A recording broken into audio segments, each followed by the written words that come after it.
भोपाल में लव जिहाद का एक ऐसा मामला सामने आया है जिसने सनसनी मचा दी है। यहाँ रायसेन रोड स्थित एक निजी कॉलेज में मुस्लिम छात्रों के गिरोह ने पहले तो हिंदू लड़कियों को प्रेम जाल में फंसाया, उसके साथ रेप की वारदात को अंजाम दिया, वीडियो बनाया और इस वीडियो के माध्यम से ब्लैकमेल करते हुए दूसरे मुस्लिम लड़कों के पास इन लड़कियों को भेजा गया।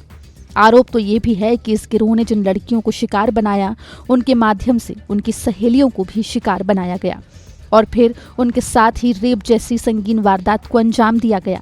इस मामले का खुलासा तब हुआ जब बाग सेवनिया थाने में 16 अप्रैल को एक युवती ने हिम्मत दिखाकर शिकायत दर्ज कराई। उसने बताया कि आरोपी फराज खान ने हिंदू नाम बताकर उसे प्रेम जाल में फंसाया और संबंध बनाए। इस दौरान उसका वीडियो रिकॉर्ड कर लिया गया, जिसके जरिए ब्लैकमेलिंग शुरू हुई। बाद में उसे फराज की असल पहचान पता चली। फराज ने उसे 2 दूसरे युवकों से मिलवाया जिन्होंने भी उसके साथ दुष्कर्म किया। इस शिकायत के बाद उसी कॉलेज की 2 अन्य छात्राओं ने भी इस तरह की घटनाओं की शिकायत दर्ज कराई। अब तक 3 युवतियां सामने आ चुकी हैं, लेकिन कई अन्य ने बदनामी के डर से शिकायत दर्ज नहीं करवाई है। पुलिस ने इस मामले में 2 मुख्य आरोपियों फराज खान और साहिल खान को गिरफ्तार कर लिया है। उनके फोन से कई लड़कियों के अश्लील वीडियो बरामद हुए हैं, जिससे इस गिरोह की करतूतों का और बड़ा खुलासा होने की आशंका है।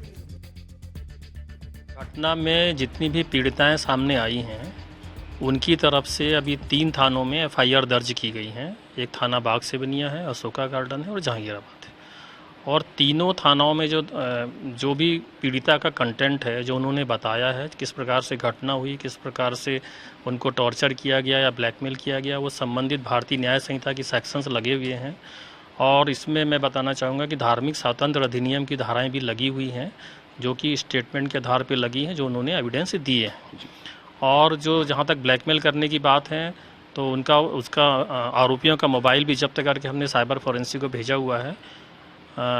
और इसमें पुलिस कमिश्नर महोदय के द्वारा एक एसआईटी भी बनाई गई है, जो कि प्रॉपर इन्वेस्टिगेशन करवा रही हैं। और जो 2 फरार आरोपी हैं, जो अभी राज्य से बाहर के रहने वाले लड़के थे, उनके लिए टीम रवाना है। सर, इसमें अगर हम देखें तो जो मोबाइल आप लोगों ने जब्त किए हैं उसमें कुछ अश्लील वीडियो और ऐसा ब्लैकमेलिंग जिनसे हो रही थी, वो अभी तक कुछ प्राप्त हुए हैं? हाँ जी, उसमें वो वीडियो हैं उसके, और वो वीडियो हमने जब्त किए हैं और साइबर फोरेंसिक्स को भेजा हुआ है। सर, अब तक कितनी पीड़िताएं जो हैं वो सामने आ गई हैं और क्या इनकी संख्या बढ़ सकती है?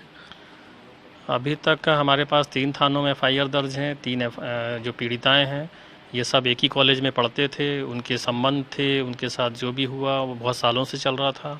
2017 से घटना है। उस समय जो हमारी थाना बाग सेवनिया की पीड़िता है वो नाबालिग थी, तो हमने पॉक्सो एक्ट की धारा भी लगाई है। मामले की गंभीरता को देखते हुए भोपाल पुलिस कमिश्नर हरिनारायण चारी मिश्रा ने एसआईटी का गठन कर दिया है। इस घटना के सामने आने के बाद से सरकार भी सक्रिय हुई है।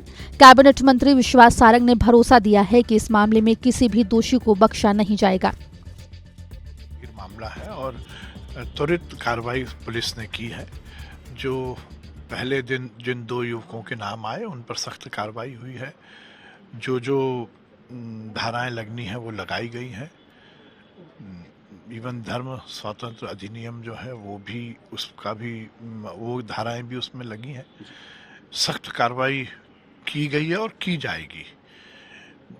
जो बेटियां सामने आ रही हैं उनके आइडेंटिटी को छुपाते हुए ही कार्रवाई की जा रही है, परंतु ये बर्दाश्त के बाहर है।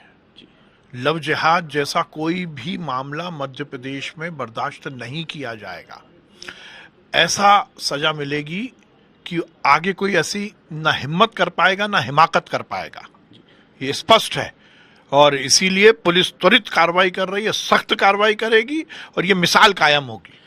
आपकी भी बात हुई पुलिस के जो कमिश्नर है भोपाल के, क्या उन्होंने अब तक आपको फीडबैक दिया, जानकारी दी इस पूरे मामले को लेके? 2 लड़कों का मामला आया है, उन दोनों को पे कार्रवाई हो गई है और पूरे मामले की जांच के लिए एसआईटी भी गठित हो गई है। क्योंकि गंभीर मामला है, सरकार गंभीर है। मुख्य मुद्दा यह है कि कार्रवाई भी होगी, सख्त कार्रवाई होगी और ऐसी नजीर पेश होगी कि आगे कोई ऐसी हिमाकत नहीं कर पाए। इस घटना की तुलना अब अजमेर कांड से हो रही है। आपको बता दें कि अजमेर में 1992 में एक मुस्लिम गिरोह ने एक बड़े कॉलेज की हिंदू छात्रा को प्रेम जाल में फंसाकर उसके साथ दुष्कर्म किया, उसकी तस्वीरें खींच ली। इसके बाद ब्लैकमेलिंग के जरिए उनकी सहेलियों को भी निशाना बनाया गया। दावा है कि अजमेर कांड में 100 से अधिक लड़कियां शिकार बनी थी। उस मामले ने देश भर में सनसनी मचा दी थी और कड़ी कानूनी कार्रवाई की गई थी। फिलहाल इस मामले में सरकार और पुलिस सक्रिय हो गई है। पुलिस अभी ये पता लगा रही है कि इस गिरोह ने कितनी लड़कियों को अपना शिकार बनाया है। भोपाल से रवीश पाल सिंह की रिपोर्ट, MP तक।